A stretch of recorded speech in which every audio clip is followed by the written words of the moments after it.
Hello, ഞാനിന്ന് ഏറ്റവും എളുപ്പത്തിൽ എങ്ങനെ റവ കൊണ്ട് ഉപ്പുമാവ് ഉണ്ടാക്കാവുന്ന റെസിപ്പിയാണ് കാണിക്കുന്നത്. ഇത് നമുക്ക് വീട്ടിൽ ഏറ്റവും പെട്ടെന്ന് അവൈലബിൾ ആയിട്ടുള്ള സാധനങ്ങൾ ഉപയോഗിച്ചാണ് ഞാനിപ്പോൾ ഇത് ചെയ്യാനായിട്ട് പോകുന്നത്.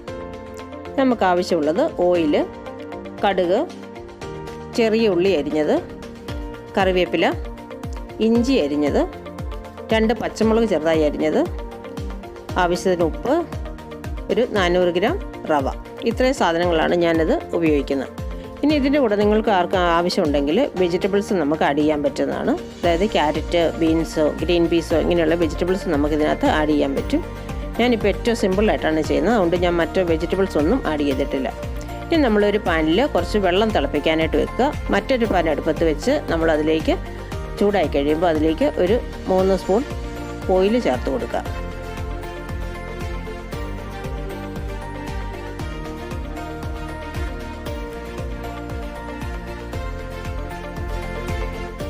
ഈ ഓയിൽ നന്നായിട്ട് ചൂടായി കഴിയുമ്പം നമ്മൾ 2 സ്പൂണ് കടുക് ചേർത്ത് കൊടുക്കാം.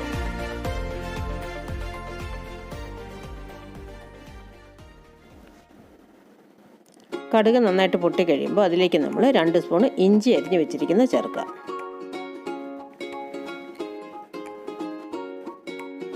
ഇനി ഇതിലേക്ക് നമ്മൾ 2 സ്പൂൺ പച്ചമുളക്, 2 പച്ചമുളക് അരിഞ്ഞത് ചേർത്ത് കൊടുക്കുക.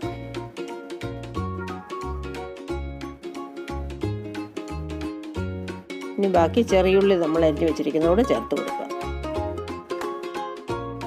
ഇതൊരു 4-5 ചെറിയുള്ളിയാണ് ഞാൻ എടുത്തിരിക്കുന്നത്. ഈ ചെറിയുള്ളിയോട് ചേർത്ത് കഴിഞ്ഞ് നന്നായിട്ട് നമ്മൾ മിക്സ് ചെയ്ത് കൊടുക്കുക. നന്നായിട്ട് അത് കുറച്ച് സമയം നമ്മൾ വഴറ്റി കൊടുക്കുക.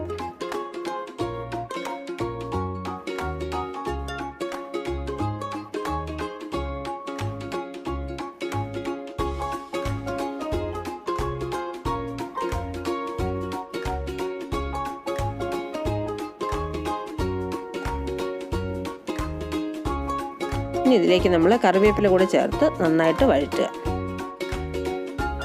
ഈ ഉള്ളിയൊക്കെ നന്നായിട്ട് ഒരു ചെറിയതായിട്ട് മൂത്ത് നമ്മൾ ഒരു ഗോൾഡൻ ബ്രൗൺ കളറിലേക്ക് വരുന്നത് വരെ നമ്മളിത് വഴറ്റി കൊടുക്കുക.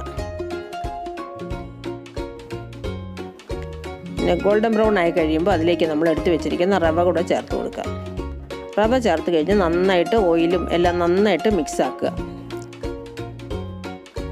നന്നായിട്ട് മിക്സ് ചെയ്യുക. മിക്സ് ചെയ്തിട്ട് റവ നമ്മൾ ഏകദേശം ഒരു ഗോൾഡൻ ബ്രൗൺ കളറിലേക്ക് ചെറുതായിട്ടായി തുടങ്ങുന്ന സമയം വരെ ആകുന്ന വരെ നമ്മളിത് ഇളക്കിക്കൊണ്ടേയിരിക്കണം.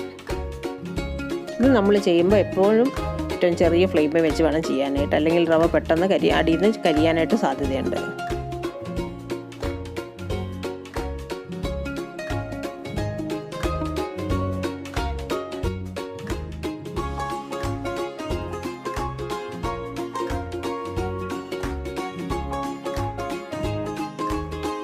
ഇനി നമുക്കിതിലേക്ക് ആവശ്യത്തിന് ഉപ്പ് ചേർത്ത് കൊടുക്കാം. ഞാനിവിടെ ഒരു 1.25 ടീസ്പൂൺ ഉപ്പാണ് ചേർക്കുന്നത്. നിങ്ങൾക്ക് ഉപ്പ് ഇത്ര ആവശ്യമില്ലെങ്കിൽ നിങ്ങൾ കുറച്ച് ഉപ്പ് ആവശ്യമുള്ളെങ്കിൽ നമ്മൾ കുറച്ച് ചേർത്ത് കൊടുക്കുക. അത് കഴിഞ്ഞ് നമ്മളിത് നന്നായിട്ട് ഇളക്കി മിക്സ് ചെയ്ത് നമ്മളൊന്ന് ടേസ്റ്റ് ചെയ്ത് നോക്കാം. ടേസ്റ്റ് ചെയ്ത് നോക്കുമ്പോൾ നമുക്ക് ഉപ്പ് കുറവാണെന്ന് നമുക്ക് തോന്നുകയാണെങ്കിൽ നമുക്ക് ആവശ്യത്തിന് സ്വല്പം കൂടെ ഉപ്പ് ചേർത്ത് കൊടുക്കാവുന്നതാണ്.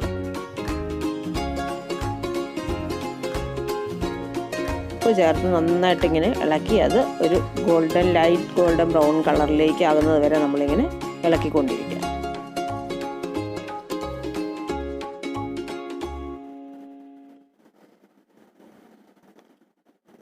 ഇപ്പോൾ കണ്ട നമ്മൾ റവയൊക്കെ കടായിൽ നിന്ന് ഇങ്ങനെ വിട്ട് കണ്ടോ നന്നായിട്ട് വരുന്നുണ്ട്.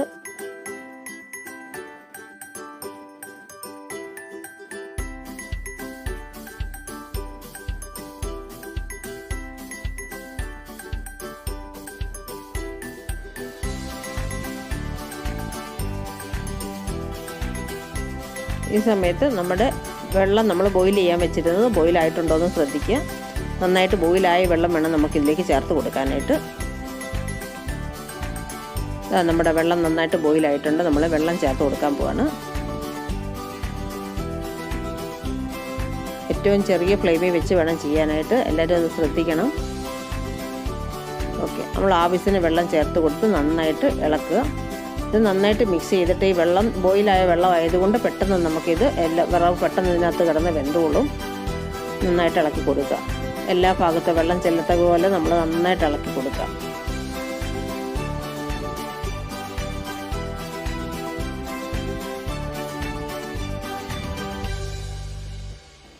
നന്നായിട്ട് ഇളക്കി യോജിപ്പിച്ച് എടുക്കുക. ഇനി നമുക്കിതിനെ ഒരു സർവിങ് ഡിഷിലേക്ക് മാറ്റാം. ഇതാ നമ്മുടെ soft and simple uppumavu ready ആയി കഴിഞ്ഞിരിക്കുന്നു. ഇത് ചൂടോടുകൂടി കറിയൊന്നും ഇല്ലാതെ തന്നെ നമുക്കിത് കഴിക്കാനായിട്ട് ടേസ്റ്റിയാണ്. ഇനി അതെല്ലാം നിങ്ങൾക്ക് സൈഡ് ഡിഷായിട്ട് ഉപയോഗിക്കാനായിട്ടുള്ള കറികൾ എന്ന് പറയുന്നത് പൊട്ടറ്റോ അല്ലെങ്കിൽ കടല അല്ലെങ്കിൽ തക്കാളിക്കറി നമുക്കിതിന് ഉപയോഗിക്കാനായിട്ട് പറ്റും. നമ്മളെല്ലാവരും സാധാരണ വീട്ടിലുണ്ടാക്കുന്ന ഒരു ഡിഷാണ് ഉപ്പുമാവ്. എങ്കിലും ഈ രീതിയിൽ നിങ്ങൾ ഉപ്പുമാവ് ഉണ്ടാക്കുകയാണെങ്കിൽ വളരെ സിമ്പിളായിട്ട്, അതായത് സോഫ്റ്റായിട്ട്, വളരെ സോഫ്റ്റായിട്ടുള്ള ഉപ്പുമാവ് നമുക്ക് ലഭിക്കുന്നതായിരിക്കും. ഈ വീഡിയോ നിങ്ങൾക്ക് എല്ലാവർക്കും ഇഷ്ടമായെങ്കിൽ എല്ലാവരും വീഡിയോ ലൈക്ക് ചെയ്യുക. വീഡിയോയെ പറ്റിയുള്ള അഭിപ്രായങ്ങൾ താഴെ കമൻറ്റ് ബോക്സിൽ അറിയിക്കുക.